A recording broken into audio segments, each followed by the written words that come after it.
ഒരാൾ ഒരൊറ്റ നിമിഷം കൊണ്ട് ലോക പ്രശസ്തനാകുന്നു. അദ്ദേഹത്തിൻ്റെ സൃഷ്ടി ലോകം മുഴുവൻ അംഗീകരിക്കപ്പെടുന്നു. പത്രമാധ്യമങ്ങൾ അദ്ദേഹത്തെ വാഴ്ത്തിപ്പാടുന്നു. എന്നാൽ അദ്ദേഹത്തിൻ്റെ സൃഷ്ടി അല്ലെങ്കിൽ അദ്ദേഹത്തിൻ്റെ പ്രശസ്തി തന്നെ അദ്ദേഹത്തിൻ്റെ മരണകാരണമാവുന്നു. അത് വെറുമൊരു മരണമല്ല, ആ മരണത്തിന് പിന്നിൽ ഒരുപാട് കഥകളുണ്ട്. ആ മഹാനായ വ്യക്തിയെക്കുറിച്ചാണ് നമ്മൾ ഇന്നത്തെ വീഡിയോയിലൂടെ പറയാൻ ഉദ്ദേശിക്കുന്നത്. 1990-കളിൽ സൗത്ത് ആഫ്രിക്കയിൽ നടക്കുന്ന കലാപങ്ങളെയും അതുപോലെ തന്നെ അവിടുത്തെ ക്ഷാമത്തെയും കുറിച്ച് ഡോക്യുമെൻ്റ് ചെയ്യാനായിട്ടുള്ള ഉത്തരവാദിത്തം ലഭിച്ച ഒരു ക്ലബിലെ അംഗമായിരുന്നു കെവിൻ കാർട്ടർ. ആ ക്ലബിൻ്റെ പേര് ദി ബാങ്ക് ക്ലബ് എന്നായിരുന്നു. കെവിൻ കാർട്ടറെ നിങ്ങളിൽ ചിലർക്കെങ്കിലും അറിയുമായിരിക്കും. അദ്ദേഹത്തിൻ്റെ സൃഷ്ടി ജീവിതത്തിൽ ഒരിക്കലെങ്കിലും നമ്മൾ കണ്ടു കാണും. ആ സൃഷ്ടി നമ്മളെ വല്ലാതെ വേദനിപ്പിച്ചിട്ടുണ്ടാവും, നമ്മുടെ മനസ്സിനെ വല്ലാതെ മുറിവേൽപ്പിച്ചിട്ടുണ്ടാവും. ഇതാണ് ആ ചിത്രം, the vulture and the little girl.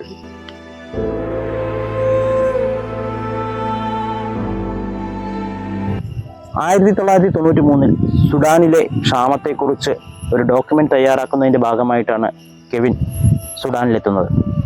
വ്യോമയാന കമ്പനിയുടെ വിമാനത്തിലായിരുന്നു കെവിൻ്റെ യാത്ര. കേവലം 20 മിനിറ്റ് മാത്രമായിരുന്നു കെവിന് അവിടെ തങ്ങാൻ കഴിയുക. ആ 20 മിനിറ്റിനിടയിൽ ആവശ്യമായ ചിത്രങ്ങളെടുത്ത് തിരിച്ചു വരണമെന്ന് കെവിന് വൈമാനികർ നിർദ്ദേശം നൽകുന്നു. തൻ്റെ നിക്കോൺ F3 ക്യാമറയും 300mm ലെൻസും ഉപയോഗിച്ച് കെവിൻ പരമാവധി ചിത്രങ്ങൾ പകർത്താൻ ശ്രമിക്കുന്നു. ചിത്രങ്ങൾ പകർത്തി തിരിച്ചു വരാൻ നേരമാണ് വിശന്ന് തളർന്ന് കൂനിക്കൂടി ഇഴഞ്ഞു നീങ്ങുന്ന ഒരു കൊച്ചു പെൺകുട്ടിയെ കെവിൻ ശ്രദ്ധിക്കുന്നത്. ആ പെൺകുട്ടിക്ക് പുറകിൽ ഒരു ശവം തീനി കഴുകനുമുണ്ടായിരുന്നു. ആദ്യം കുറച്ചു നേരം നിശബ്ദനായി നിന്ന കെവിൻ മെല്ലെ തൻ്റെ ക്യാമറ പുറത്തെടുത്തു. കുറച്ചു നേരം കാത്തു നിന്നു, ആ കഴുകൻ ചിറക് വിരിക്കുന്നുണ്ടോ എന്ന്. ചിറക് വിരിക്കുന്നില്ല എന്ന് മനസ്സിലാക്കിയ കെവിൻ തനിക്ക് തിരിച്ചു പോകേണ്ട സമയം അടുക്കും തോറും വെപ്രാളപ്പെട്ട് കുറച്ച് ക്ലിക്കുകൾ എടുത്തു. ആ ഫോട്ടോ പിന്നീട് പ്രശസ്തമായി. ജീവൻ നിലനിർത്താൻ പൊരുതുന്ന കുഞ്ഞ്, ജീവൻ വെടിയാൻ കാത്തു നിൽക്കുന്ന കഴുകൻ. അതെ, ജീവിതവും മരണവും ഒരേ ഫ്രെയിമിൽ. അതിനിടയിൽ തനിക്ക് തിരിച്ചു പോവേണ്ട സമയം അടുത്തു എന്ന് മനസ്സിലാക്കിയ കെവിൻ ആ കഴുകനെ ആട്ടിയോടിച്ച് വിമാനത്തിലേക്ക് ഓടിക്കയറി. പിന്നീട് താനെടുത്ത ചിത്രം ന്യൂയോർക്ക് ടൈംസിന് അയച്ചു കൊടുത്തു. അങ്ങനെ 1993 മാർച്ച് 26 പത്രത്തിൻ്റെ ഫ്രണ്ട് പേജിൽ തന്നെ ഈ ചിത്രം അച്ചടിച്ചു വന്നു. ലോകമെമ്പാടും ഈ ചിത്രം പ്രചരിച്ചതോടെ ന്യൂയോർക്ക് ടൈംസിൻ്റെ ഓഫീസിലേക്ക് കോളുകളുടെ പ്രവാഹമായി. അതെ, നിങ്ങളുടെ മനസ്സിൽ ഇപ്പോൾ തോന്നുന്ന ആ ചോദ്യം തന്നെയായിരുന്നു ആ കോളുകളിൽ. ആ കുട്ടിക്ക് പിന്നീട് എന്ത് സംഭവിച്ചു?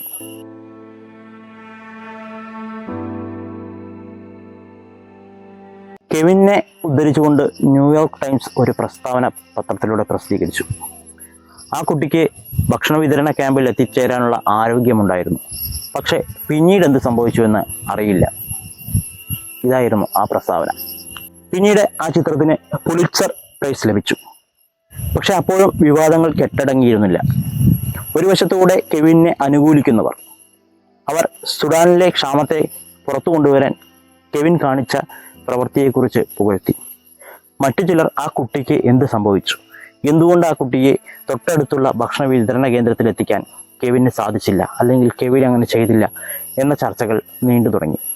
ഒരു ദിവസം കെവിന് ലഭിച്ച ഒരു ഫോൺ കോളാണ് എല്ലാം മാറ്റിമറിക്കുന്നത്. അങ്ങേ തലക്കിൽ നിന്നും അയാൾ ചോദിച്ചു, ആ കുട്ടിക്ക് എന്ത് സംഭവിച്ചു? എന്നും കെവിൻ കേൾക്കുന്ന ചോദ്യമായിരുന്നു. അതുകൊണ്ട് ഒട്ടും ആശങ്കയില്ലാതെ കെവിൻ ഉത്തരം നൽകി, അറിയില്ല, പിന്നീട് എന്ത് സംഭവിച്ചെന്ന് അറിയില്ല. അങ്ങേ തലക്കിൽ നിന്നും മറ്റൊരു ചോദ്യം കൂടി ഉണ്ടായി. കെവിൻ ഒരിക്കലും ആ ചോദ്യം പ്രതീക്ഷിച്ചിരുന്നില്ല. ചോദ്യം ഇതായിരുന്നു, അവിടെ എത്ര കഴുകന്മാരുണ്ടായിരുന്നു? കെവിൻ മറുപടി നൽകി, ഒരു കഴുകൻ.